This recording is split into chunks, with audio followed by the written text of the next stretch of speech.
আসসালামু আলাইকুম। আপনারা অনেকেই প্রশ্ন করছেন যে আমরা ষাঁড় গরু কেন পালি না? ষাঁড় গরু পালি না মূলত ষাঁড় গরু দিয়ে দৈনিক ইনকাম হয় না।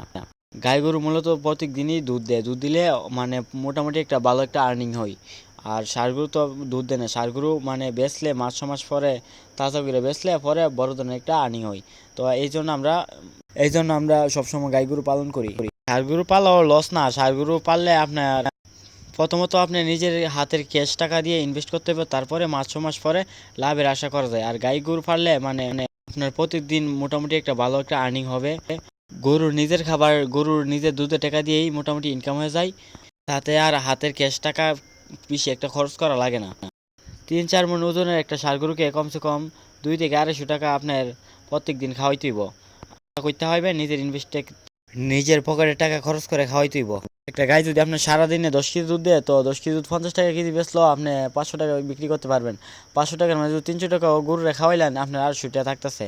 তো এই জন্য আমরা গাই গরু ফালি আর কি। আর ষাঁড় গরু ফালি আপনার কোরবানির ৩-৪ মাস আগে থেকে আমরা ষাঁড় গরু উড়াই, ঠিক আছে।